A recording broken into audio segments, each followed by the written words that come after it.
Okay, I'm the Pepin County historian. Sorry, it's no big deal, but it is a big deal. And a big deal is this building right behind you. It is a significant historic artifact, probably the most important in Pepin County, but of statewide and national notoriety as well. So this is a pretty important one. The last remaining wood-framed courthouse in the state of Wisconsin. One of only two Gothic revival, that's the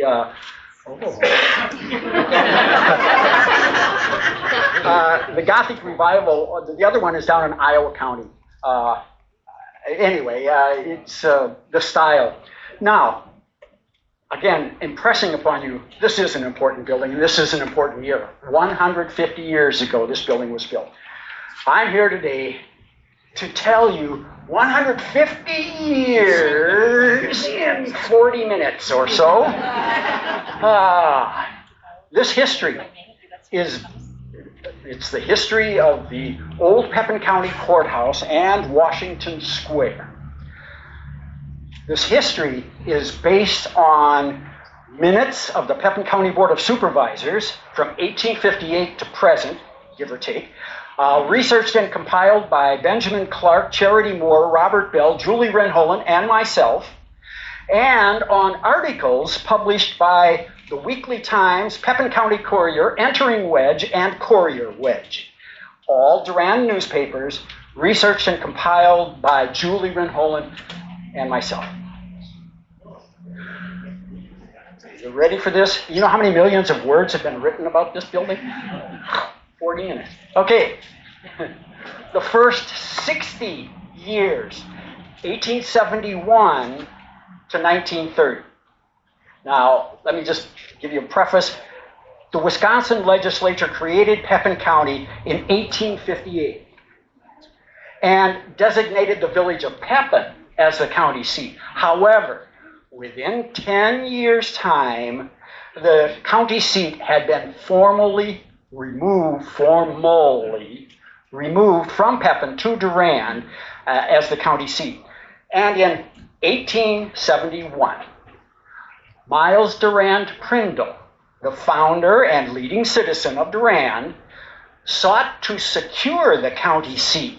At that time, county seats would often travel from place to place before they finally got in one place.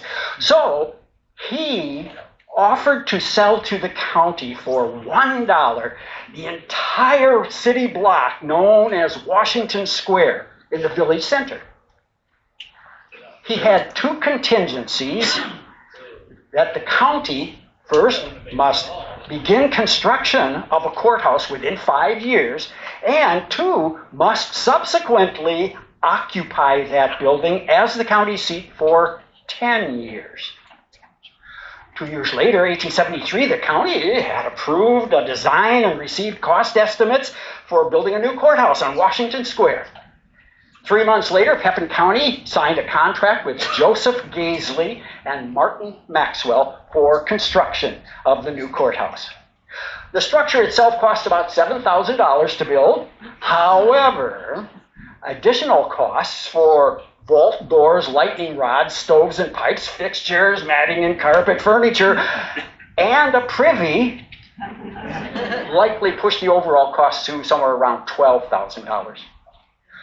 Well, by May 1874, 100 years ago today, by today, most of the construction had already been completed, and county offices, some were already settling into their new quarters. And almost immediately, the Congregational Society of the Village of Durand requested use of the upstairs courtroom for purposes of holding religious services. The board approved and set the precedent so that over time, the courtroom would be used for hundreds of public gatherings and community events, including in February 1878, when this building would host its most important, most influential visitor ever, Susan B. Anthony, spoke to a full house in the upstairs courtroom on February 6, 1878. She was on a speaking tour of the region championing women and their right to vote.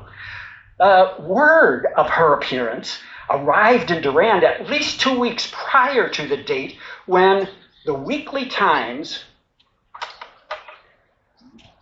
January 25th edition, middle of winter, noted, "Be sure and make your calculations so as to hear Miss Anthony's lecture at the courthouse February 6th. She is the greatest female lecturer now living." Following her appearance, February 8th, the Weekly Times gushed, "Susan B. Anthony delivered her lecture last Wednesday evening to the largest and most intellectual audience ever assembled in Durand. The country and villages for a distance of 20 miles were liberally represented. She surprised and delighted everybody and was greeted with bursts of applause throughout her entire lecture. She spoke for over 2 hours, and we have yet to hear from the first person who was present that would not willingly have remained longer to listen to her." Now, well settled into its distinguished new courthouse, the county board turned its attention to another county building, the jail. At its November 1879 meeting, the board learned that the jail, which was located just up at the top of the street up there, about half a block away, was in need of extensive and expensive repairs in order to make it safe and comfortable. The county deferred action for another year, during which time county officials did research and discuss construction of a new jail. At its November 1880 board meeting, representatives from Jail Works of St. Louis and Jail Works of Cincinnati were present with models and plans for a new jail. On a 5-4 vote, the county board agreed to appropriate $4,500 to build a new jail. Well, during discussion, several members spoke against adoption, citing that poor crops and severe floods during the past 2 years have left people in no condition to pay an extraordinary tax. Meanwhile, proponents of the measure stated the old jail was unfit for use and that the county was as able now as it would ever be, that hay, corn, meats, and farm products brought good prices, and that building material was cheap. The measure passed 5-4. The county board soon realized their decision to build a new jail irritated many county residents, especially those west of the Chippewa River. Local rumors inflated the cost of construction to $10,000, $15,000. Corrections were posted in the Pepin County Courier, but the West Siders were not mollified, and they believed the project should be postponed.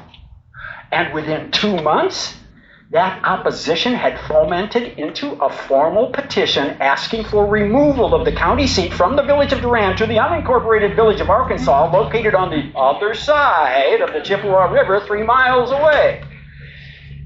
A committee was appointed to verify the signatures on the petitions, and on January 8, 1881, the committee to verify voters submitted to the full board that 2/5 of the legal voters of the county had signed petitions. Well, the county board then, with unanimous approval, ordered that the question of removal of the county seat from the village of Durand to the village of Arkansas in the town of Waterville be voted thereon at the next general election on Tuesday after the first Monday of November, 1881.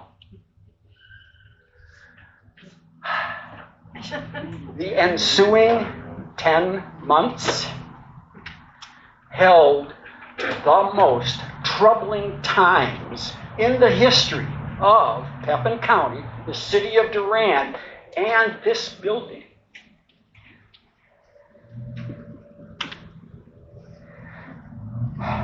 On July 10th, 1881, 2 brothers, Charles and Milton Coleman, became the state of Wisconsin's first 2 law enforcement officers to die in the line of duty. They were killed in a shootout in Durand. The alleged killers, Alonzo and Ed Maxwell, also brothers, fled the scene. The ensuing manhunt for the Maxwells captured the attention of major news media across the nation. Historians have called the manhunt for the Maxwells the largest in Wisconsin history. In fact, some have even said the largest manhunt in U.S. history up to that point. Ed was later captured. That's a whole other story. Ed was later captured in Nebraska and returned to Durand to stand trial, kept in that jail right at the top of the hill. At Ed Maxwell's preliminary hearing, I'll pause. It's a drone. Can you hear me over that? Yes. All right. Let me see if I can find my place again. Okay. Ed was brought down to the courthouse from the jail on November 19th into the upstairs courtroom for his preliminary hearing. And of course, the upstairs courtroom was packed with spectators. Maxwell pleaded innocent and was bound over for trial. As he was being escorted down the steps from the courtroom, several unknown men overpowered the guards, and Maxwell was dragged out the door, across the step, down, up the yard, up a tree, and hanged.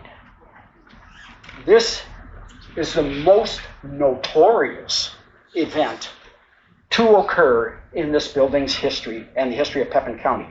And the hanging tree became an infamous landmark for curiosity seekers for decades to follow. Now, just 2 weeks prior to the hanging, on the Tuesday following the first Monday of November, the voters of Pepin County had decided to remove the county seat from Durand to Arkansas. So, at its November 23rd meeting, the county board resolved to change the county seat from Durand to Arkansas on or about the first day of December, 1881. Next, the board authorized the Committee on County Buildings to provide suitable accommodations for the county offices at Arkansas and cause the books and fixtures to be removed thereto. A few weeks later, an article appeared in the Pepin County Courier that said, "We made a trip to the county seat in Arkansas last Tuesday and found the foolishness of changing the public records from safe fireproof vaults to an insecure wooden building and having a large proportion of them deposited in the second story, whence it would be impossible to remove them in case of a fire." Well, meantime, the county board instructed the sheriff to close and keep closed the building in the village of Durand, formerly occupied as the courthouse, and instructed the Committee on County Buildings to solicit bids for the purchase of the courthouse building. This didn't set well with Miles Prindle. In January 1883, Miles set out to reclaim his title to Washington Square and the courthouse, citing the county's failure to occupy the property as the county seat for 10 years, as stated in the contract. The county board sought an amicable agreement and appointed a special committee. Well, by August 1883, Prindle had given up on any amicable agreement and took control of the former courthouse. Following article in the Pepin County Courier. The courthouse matter. Improvements have been made in the courthouse in the shape of tearing out one of the partitions, making one room out of two, with other slight changes. The work was done under the orders of M.D. Prindle, who claims to own the property since the county seat was removed. Mr. Prindle has moved into the building for the purpose of forcing a suit to try titles with the county. Well, by January 1884, the case had gone to trial, and Judge Egbert B. Bundy made the following decision. The questions involved are, was there a breach of condition, And if so, had the defendant a right of re-entry for that reason? Well, the conditions of the deed are subsequent, the title having passed through the county subject to being defeated by a failure to comply with conditions. This is conceded. As the case stands, judgment must be for the defendant. This decision was challenged by Pepin County and ended up in the Wisconsin State Supreme Court, which the Pepin County Courier reported the Wisconsin State Supreme Court affirmed the decision of Judge Bundy in the courthouse case, which gives the property to M.D. Prindle. Meanwhile, the movement to change the county seat back to Durand was gathering momentum. Well, everyone in Durand wanted to see the county seat return to the village. However, Prindle refused to deal directly with county officials to once again transfer the courthouse square to Pepin County. In July 1885, the Courier reported Prindle had agreed to sell the property to the village of Durand for $2,500. In November 1885, petitions requesting a vote to change the county seat from Arkansas back to Durand were presented to the county board, which passed a resolution stating that 2/5 of the legal voters had signed the petitions and ordered the question to be submitted to the electors on Tuesday after the first Monday of November 1886. The courthouse itself now became the most influential factor, the dangling carrot, in determining the outcome of the referendum. On October 21st, before the election, the Durand Village Board deeded the courthouse and Washington Square to the county so long as the same is used for county seat purposes. Ultimately, the voters approved removal of the county seat from Arkansas to Durand by a vote of 937 to 618, and it's been here ever since. Okay, so the first meeting of the county board in its new again headquarters was in November 1887, so 6 years they were absent here. One of the first major maintenance projects in early 1888 is reported on by the Courier. The job of painting the courthouse was let Tuesday to John Simpkins for 6 cents per square yard, the county to furnish the paint. It is estimated that the whole cost of the job will be very close to $150. Mr. Simpkins is a good painter and will make the courthouse look like a new building. Also in 1888, the county board considered changes here to Washington Square. Numerous shade trees had been planted throughout the yard. They had become convenient hitching posts for horses of the visitors who were coming to visit the courthouse or businesses downtown. Well, the wastes of these animals and their stomping hooves were basically killing the trees, and the lawn on the courthouse square had become an eyesore. The county board approved construction of a fence around the courthouse square. In January 1889, the Courier reported William Seeley cut down several of the dead trees on Courthouse Square this week, and for fear he might cut down the Williams oak, that's the tree that Ed Maxwell was hung from. Williams was his alias. The Courier served an injunction on him which preserved that tree from the spoiler's axe. 1892, the board approved $100 for putting in a well and pump, amenities that hadn't been seen here on Washington Square before. 1894, the county board discussed electrification of the courthouse. It took no action. Shocking, huh? But the board did approve construction of a new jail and sheriff's residence. Quote, Henry Broyne agrees to furnish the labor and materials to build the jail and sheriff's residence to be completed by November 1st, 1895. On November 13th, 1895, the county inspected the new jail and sheriff's residence and found it conformed to its contract. 1897, an agent of the Wisconsin Telephone Company approached the county board and asked permission to install a telephone in the county clerk's office. The board rejected the idea, but during the ensuing year, a telephone magically appeared in the courthouse, ignoring the board's decision. And in November 1898, a bill for $18 by the Durand Telephone Company was disallowed. And 4 days later, the telephone in the courthouse was ordered disconnected. However, 2 months later, the county board relented and approved the telephone in the jail and courthouse to be retained in use for a sum not to exceed $12 per year in all.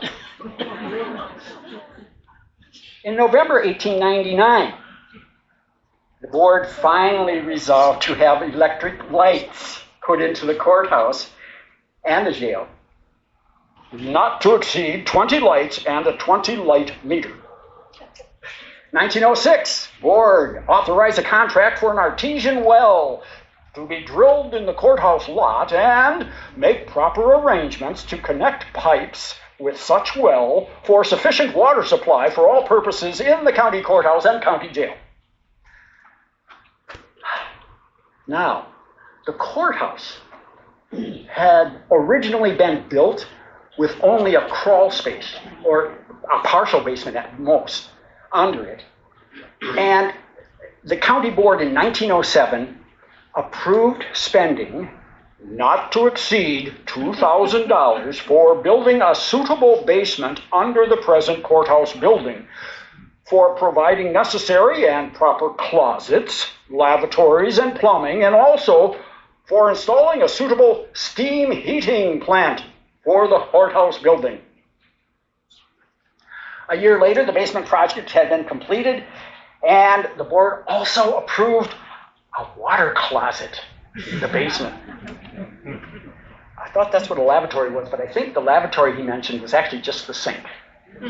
All right, so anyway, 1909, I believe this is when the seating in the upstairs courtroom, the theater-style seats that we have up there, were installed. The county remodeled the entire upstairs. I'm not sure, there were additional walls built at one point or another. Could have been later, and you'll hear about that in a while. And now, of course, the 35-year-old courthouse had been outfitted with all the latest conveniences, equipment, furnishings. The board decided to hire its first janitor. And automobiles and other types of motorized vehicles were now becoming a popular nuisance. The county board in November 1913 resolved all persons are forbidden to drive any vehicle over, on, or across the courthouse square without the consent of the Committee on County Property, under a penalty of fine of $5. And persons are requested not to walk across the courthouse square except on the walks. Okay. We had a new paper in town by this time, 1915. It was called the Entering Wedge.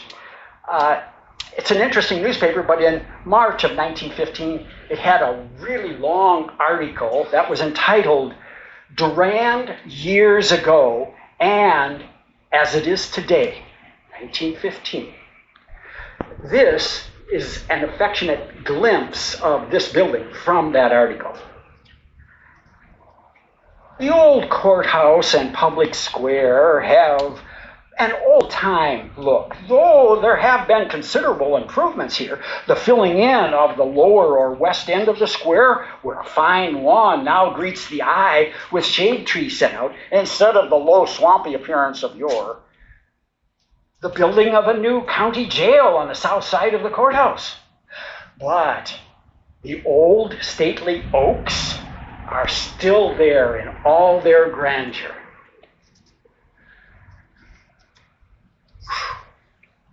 60 years. The next 90 years.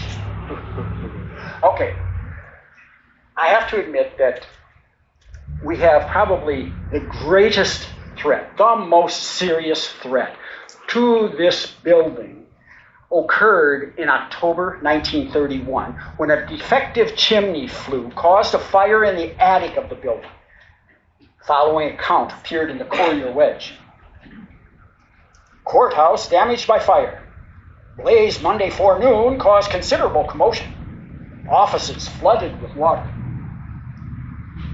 Shortly before 10:30 Monday forenoon, the fire alarm was sounded for a fire at the courthouse. A large crowd of spectators was soon on the scene. The Durand Fire Department responded quickly and were soon battling the blaze. The fire was worst near the flue at the south end of the building next to the railroad. It required long ladders to reach the blaze, located high up in the gable. A window was taken out in the gable and a hose inserted until the blaze was under control. The attic was filled with flame and smoke nearly the full length of the building, and the blaze breaking through to the room downstairs in places, but with 2 streams of water playing on the roof, the fire did not last long. The courtroom and the offices below were not damaged much by fire, as it looked as though they might be. The offices on the first floor were water damaged considerably, but a considerable amount of plaster fell from the upstairs ceiling, and more may fall later in the upstairs courtroom and the offices below. When the fire was raging most, nearly all the furniture and books were removed from the office rooms. In the afternoon, the furniture and books were returned to their respective offices. The loss was in the neighborhood of $2,500. It was covered by insurance. In October of that year, the Courier Wedge reported, the building was in need of a new room before the fire, and that is now being put on. A new chimney is being put up on the outside of the building, and damaged plastering in the different offices is being repaired. Jump ahead, 1938.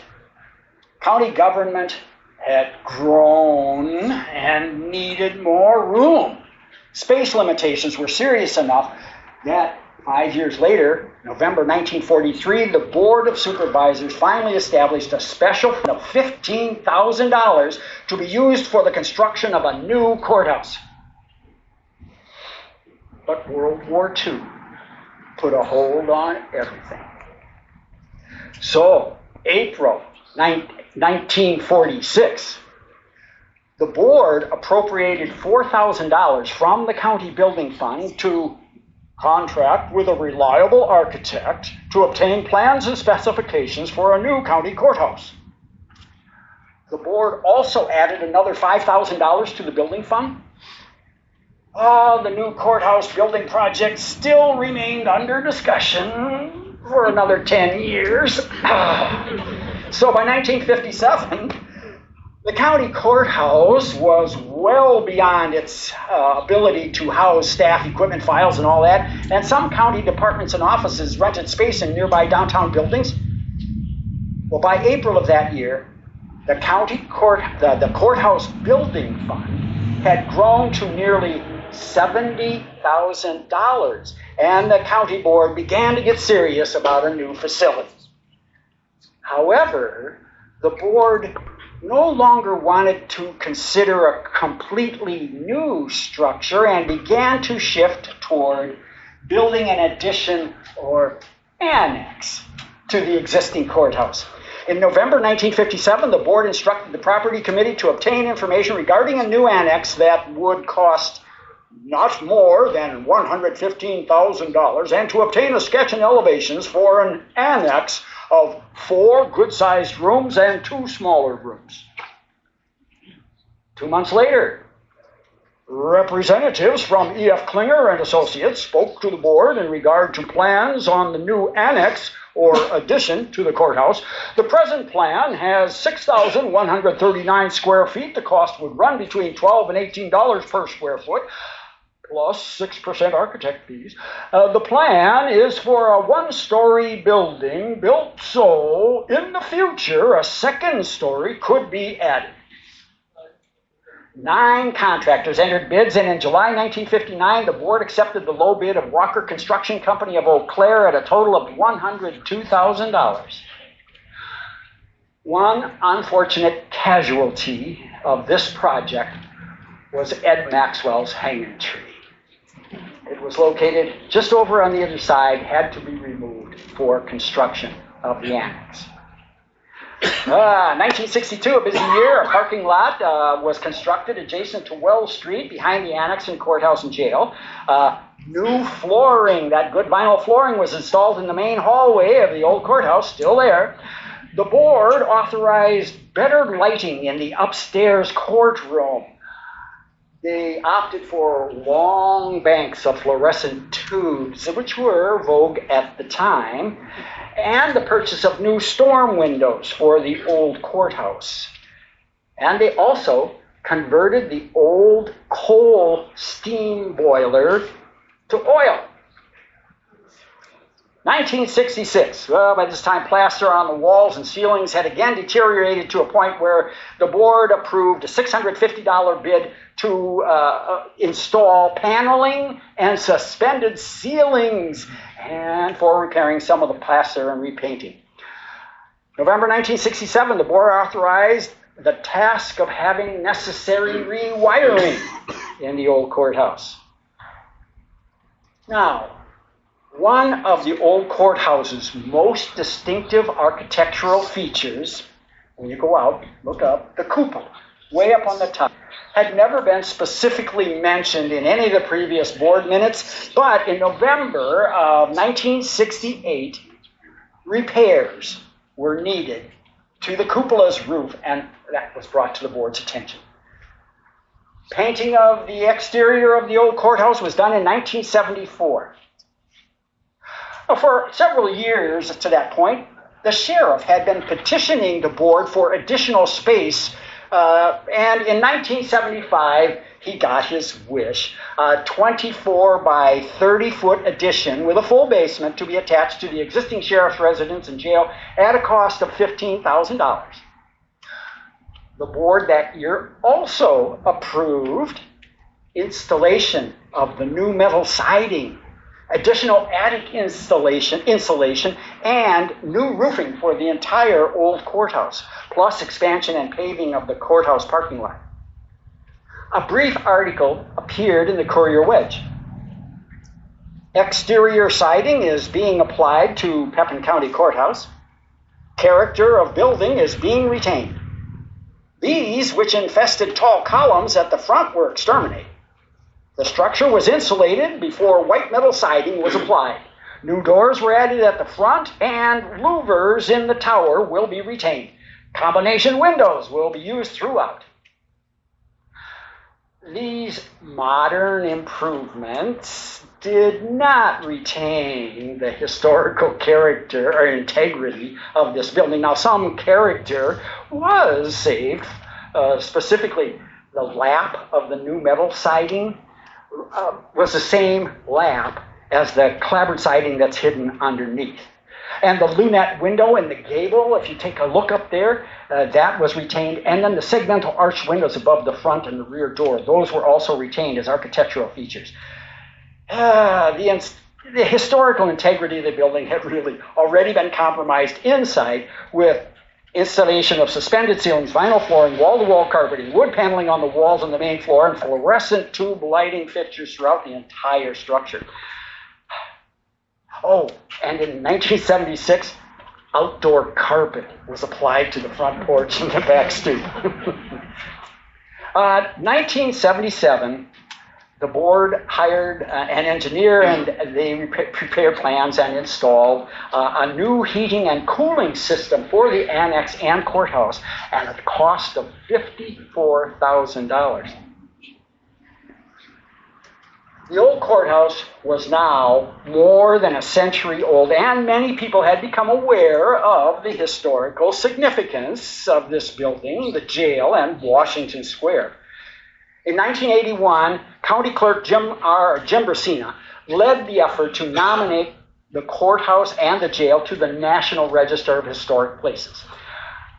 A Wisconsin Historical Society Division of Historic Preservation Intensive Survey form dated August 1981 stated, because of the exceptional nature of both the courthouse and the jail, the two might have been nominated at a state level of significance. Compromises in integrity due to comprehensive interior remodeling and installation of aluminum siding reduce the architectural significance to local significance. Despite these compromises in integrity, the old courthouse and jail were determined in October 1981 to be eligible for the State Register of Historic Places, and on March 9, 1982, the courthouse and jail were listed on the National Register. Well, outgrowing the space and the annex now had all become a more pressing issue.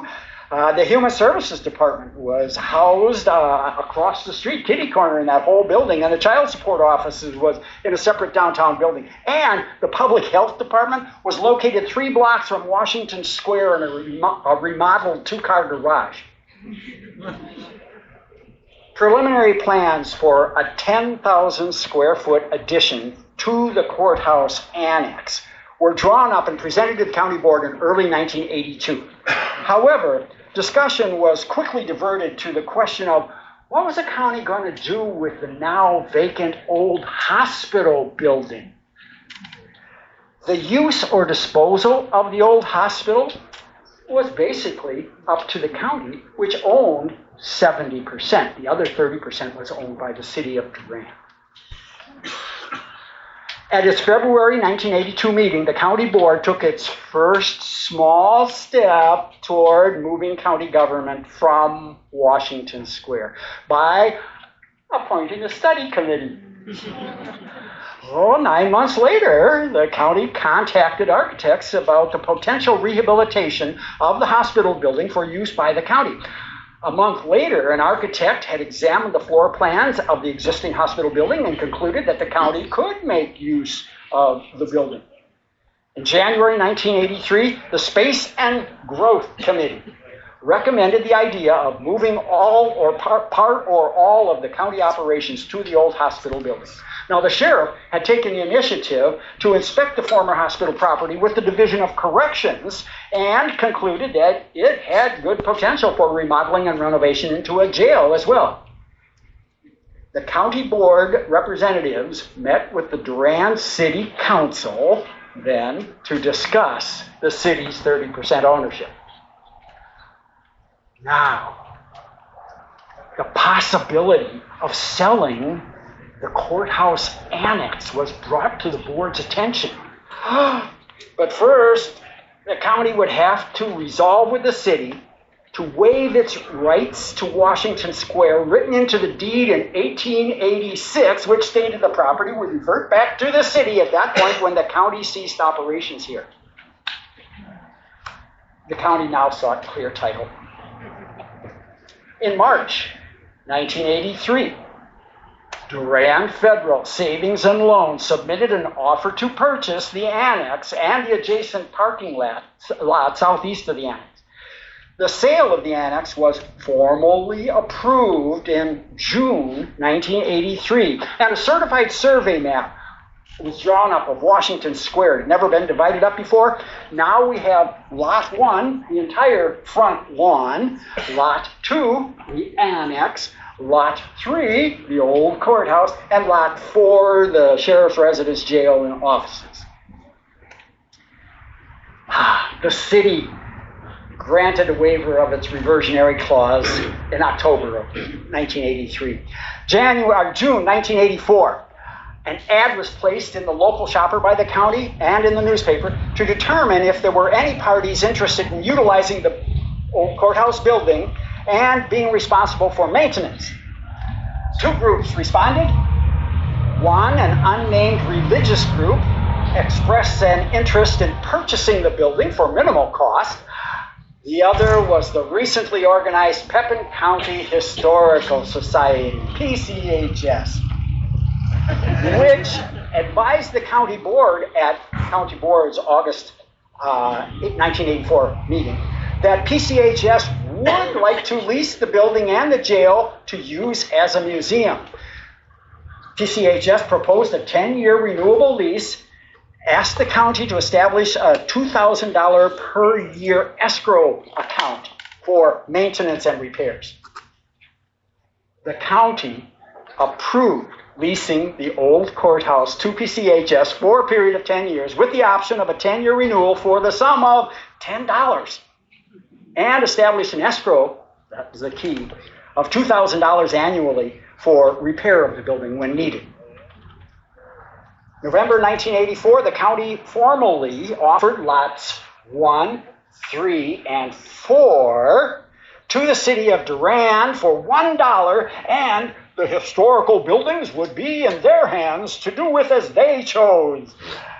The city wasn't really interested.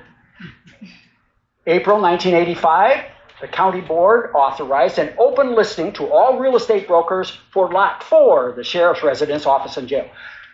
No interest was really expressed in the next 18 months.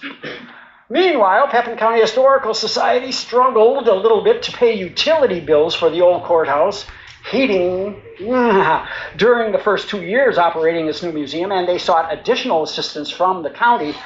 And bless their hearts, the board in July 1986 approved an annual budget for utility costs, $2,000, in addition to the escrow for repairs. The pillars of the front portico were now, in the 1980s, in need of repair and repainting, and also one of the concrete bases had deteriorated to a point where replacement. Buchholz Construction of Durand completed that work in 1986. Also in December 1986, Wilbert Weiss and Zeta Stewart, owners of Weiss and Associates Realty, offered the county $25,000 for the sheriff's house and residence, jail, and the board unanimously approved the offer. And in 1987, the county board once again offered the lawn area of Washington Square to the city of Durand for community recreational use. The offer was declined. Well, under the stewardship of the Pepin County Historical Society, for the past 3 decades, maintenance and improvements have occurred throughout the building. Too many to really list. However, a couple of them were plaster in the stairwell and upstairs courtroom were all repaired and repainted. In 1987, the following year, a concrete block foundation wall was constructed inside the existing wall in the back corner of the building. Blacktop was installed around to a greater extent. A handicap ramp was built at the southeast end of the building to serve the rear door. Now, Durand Federal Savings and Loan didn't do so well. It was one of 2 Wisconsin's S&Ls in trouble, and in 1992, the Resolution Trust Corporation had taken over the failed Durand Federal Savings and Loan, whose administrative offices were housed in the annex. RTC, Resolution Trust Corporation, sold the former annex to Bowerbilt Incorporated for use as its corporate headquarters. Among the contingencies of the sale, however, was separation of the old courthouse building from the heaters and boiler system that were located over in the annex, and that resulted in a new heating system for the old building. New roofing and repairs of the louvered vents and structure of the cupola occurred in 1994. 5 years later, the shingles, underlayment, and deteriorated boards of the entire old courthouse roof were replaced. There's more here. That particular project, replacing the roof, that used up the escrow that the county had. It had accumulated over 14 years, so that was $28,000, plus the future escrows for several more years to catch up. So anyway, we got through those years. The year 2000, the 4 pillars in the front, the wood, had finally deteriorated to a point where they needed replacement. The Historical Society conducted a community fundraiser that netted $10,000 to help cover the $26,700 cost necessary for the pillars, And bless their hearts, the county once again came through and committed an additional $17,000 over and above the escrow amount when to replace the pillars. And when those 126-year-old pillars were removed, honeybees had formed inside, and the honey was the bees were removed, and the honey was harvested. Yes. All right, wrapping it up. From 2001 to present, the only real significant change was there was serious damage to the entire northeast side of the building due to a hailstorm. That was all replaced. That was covered by county property insurance. And then one major milestone, not millstone, a milestone in the life of the Old Pepin County Courthouse was its addition to the Wisconsin Historical Markers listing in 2006. And the marker is just located right out here.